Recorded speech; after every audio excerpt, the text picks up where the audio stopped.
Alright, here we go. It's the top 10 NBA players of right now as of 2019. Now, before we even get into that, I got an honorable mention. I got to show love to these three guys because it was really close when I did the top 10. It was really three guys that had a shot. In no particular order, I got to give credit to Russell Westbrook. To me, he's no longer a top 10 player. I know a lot of people are going to catch fits. I know a lot of people are going to get, mad. But listen, like I said before, those triple doubles, to be honest with you, are very overrated. He packs his stats. 3 straight first round exits. The first one, I won't blame you for that because you faced a superior team in Houston. The last 2, I will blame you for that. You should beat Utah with your talent and what you bring to the table. You should bring Utah. Joe Ingles should not be cooking your man. Joe Ingles and Ricky Rubio should not be cooking you. And you're better than Ricky Rubio 10 out of 10 times. You are a guy who's very predictable. Russell Westbrook does not know how to. If Russell Westbrook stopped thinking about triple doubles and start just playing the game hard and just being smart and just making the right play, we're talking about him in the top 5, top 3. Like, he's that elite. But until he changes his ways, which I don't think he will ever do, he's gotta be in the top. He's gotta be, right around the top 10. He's not top 10 to me anymore because he's very predictable. He's like the Cam Newton now. We know what Cam Newton's about now. Cam Newton's no longer elite. He's a very good player. He's still all-star, but he's no longer, top echelon quarterback. Same thing here. He's no longer a top echelon player. He is around the top 10. So Russell Westbrook is an honorable mention. Next guy, Damian Lillard. I like Damian Lillard, and I think, to be honest with you, Damian Lillard has proved that he is better than Russell Westbrook. The only thing to me, the reason why I didn't put him in my top 10 is that Damian Lillard isn't really a good guy. Isn't he really a good defensive player? He's pretty weak at the defensive end. I like my star guard to be at least good team defensively. He got shredded by Curry. This guy to me has hit his prime. I don't think he'll get any better. I don't think he'll get any worse anytime soon. He's really an all-star guard. I don't think you can win a championship and build a team around him because he's so focused on his scoring. But he's a deadly guard, and he's right around that top 10. So, like I said before, maybe he can prove me wrong next season, but I think Damian Lillard has really just kind of hit his mark as great of a player he'll ever be. Now, we shift over, and my other honorable mention is Joel Embiid. Joel Embiid, to me, is a guy who has the potential next year to get into this top 10. I don't know how Philadelphia is going to be successful next year. I think they're a playoff team, obviously, but if we really look at it, they have no shooting. Josh Richardson is not that great of a shooter. Al Horford was a weird signing, but Al Horford and Joel Embiid, and in principle, it looks like, you got the Twin Towers. But the bottom line is this: Al Horford can shoot a 3, but it's just an awkward fit, especially when you have Ben Simmons. You should not be getting another big man. You should be getting a guy who can stretch the floor. This was a weird acquisition. They only did it so they can make Boston weaker. But I digress. I will talk about that later on. But later on videos. But I love Joel Embiid. I love his dominance. When he's on point, when he's fit, he is one of the most dominant players in the modern NBA in the 2010s. He's everything you want in a center. Defensively active, can post you up, dominating the post. Can get you a mid-range. Shooting is there. He can shoot a 3 once in a while. I don't really want my big man who's physically opposing shooting 3s, but that's another story.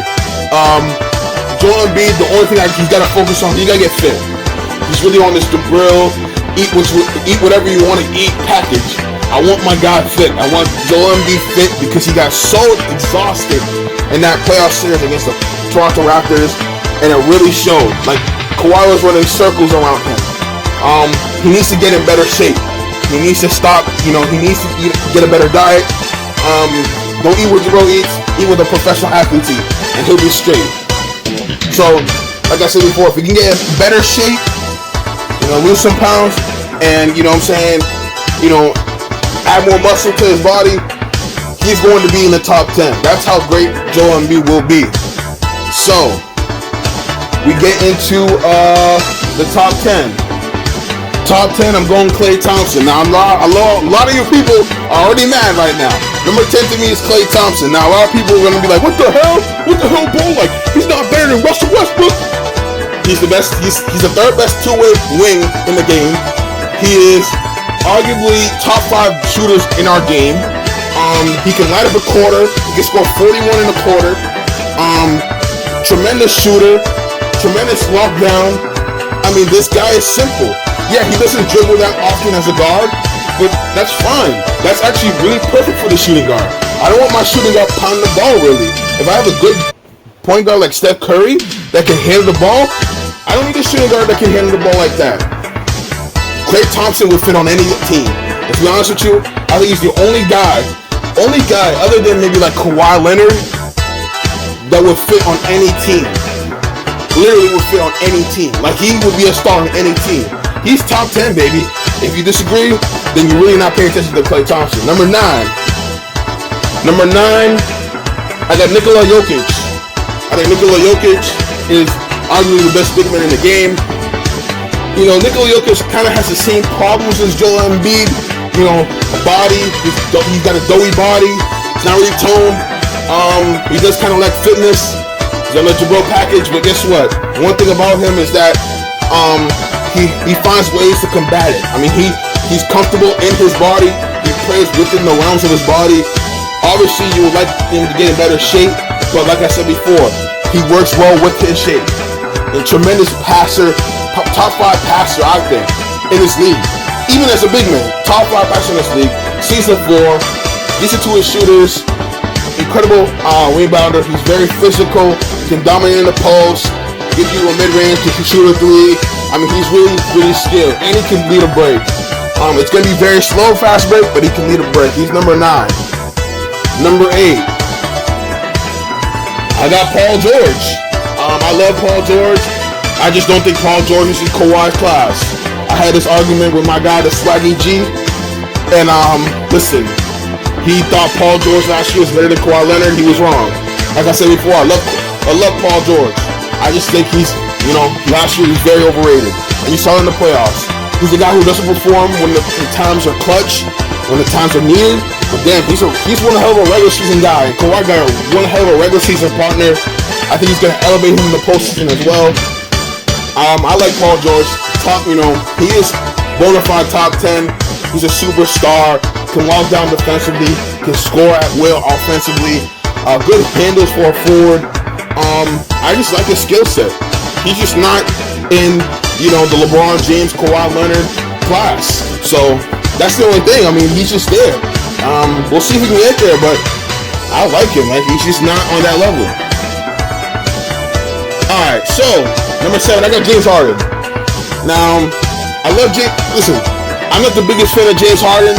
I think James Harden is a guy who benefits from the rules of today's game, and that's fine. Like I said before, I always tell people you should be the one to adapt rather than the rules adapting to you and ruining you. He has adapted. He has done what many people have done in this game, but he's done it better. He's adapted to the calls. He's an offensive genius. Defensively, he's not motivated, but when he is, he does do some work on defense. I think James Harden's pretty predictable. I think we know what he's gonna do. His style of play works in the offseason. Works in the regular season because he has the legs for it.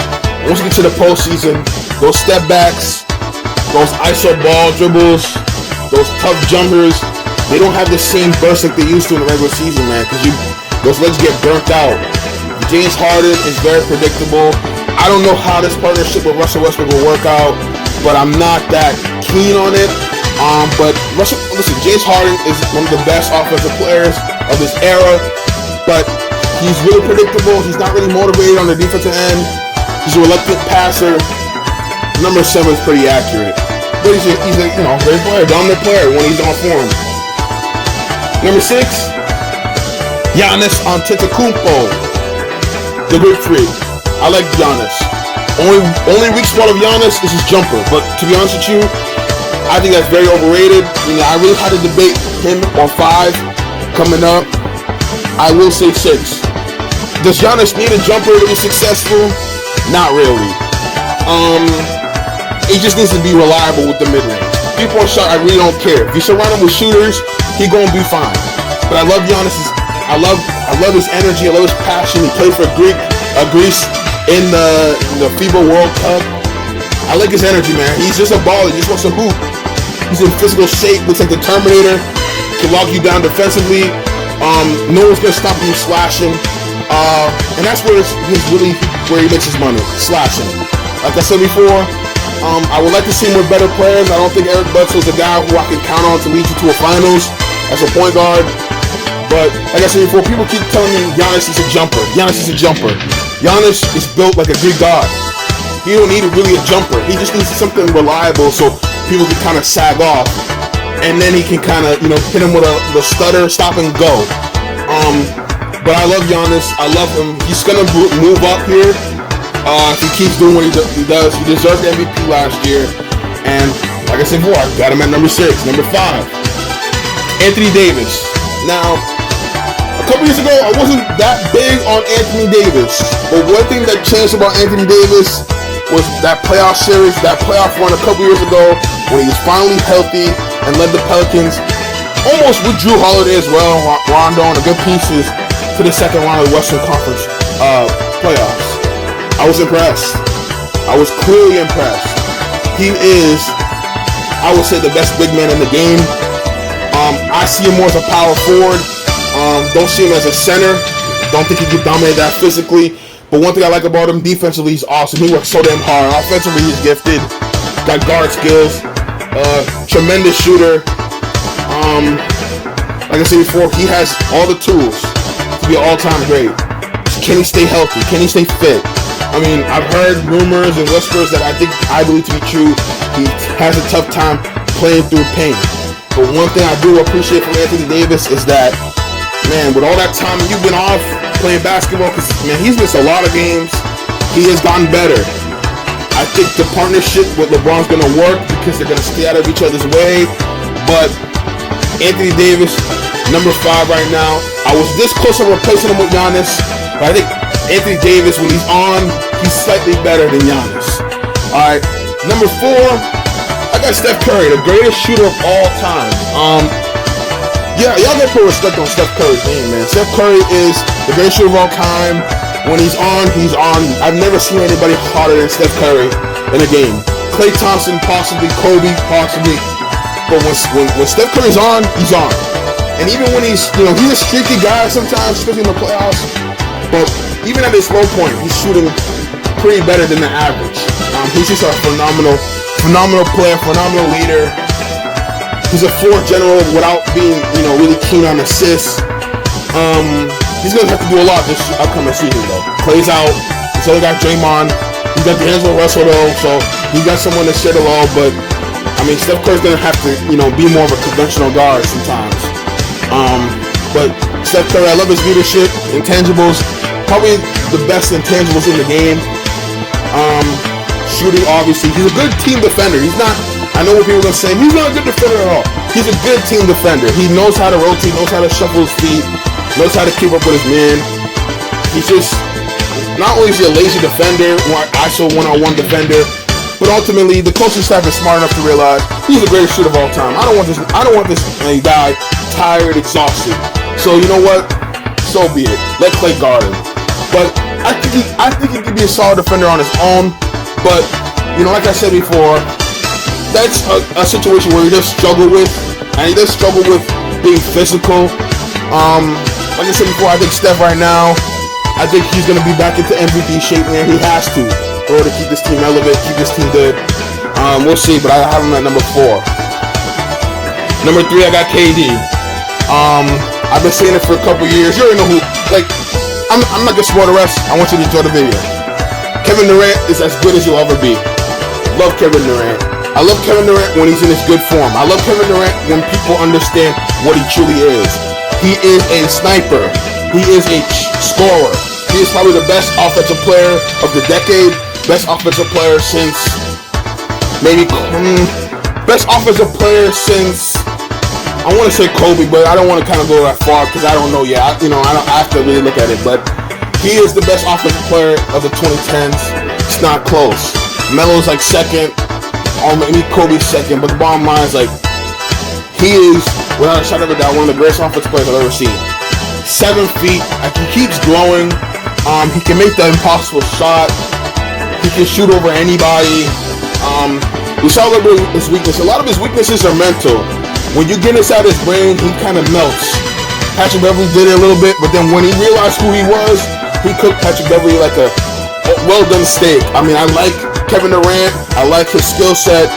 I think he's a very overrated defender. I don't think he can lock up his man one-on-one, but team defensively, he's excellent. Can recover, can help out someone else with their man. I would love to see more playmaking from Kevin Durant. But Kevin Durant really is a guy who can make the tough shot, but he believes too much in his shot. I think that's his weakness. It really is mental with him. Really is mental, and I think another thing is his lack of strength. He's not a guy, like I said before, we've never seen a guy that slim dominate the NBA and win championships being the leader of his team. So I would like to see him gain more muscle. But other than that, KD's 3. Number 2, I got Kawhi Leonard. Kawhi Leonard is better than KD, and he is the next man up in terms of the best player in our league. The reason why I didn't put him number 1 is because I'm giving LeBron a season. I'm giving LeBron James, you already know who number 1 is. I'll put number 1 too. I'm giving LeBron James a season to redeem himself and claim his crown. And one thing I will tell you with Kawhi Leonard, quickly, best defensive player in the game, top 3 offensively, top 5 offensively. You saw what he did in the finals. People are going to say, well, Golden State was hurt. Who cares? You still got to perform. He performed, carried that team on his back. Sometimes Siakam give him a break. He's on a better team. He's got better players. Expect the best version of Kawhi.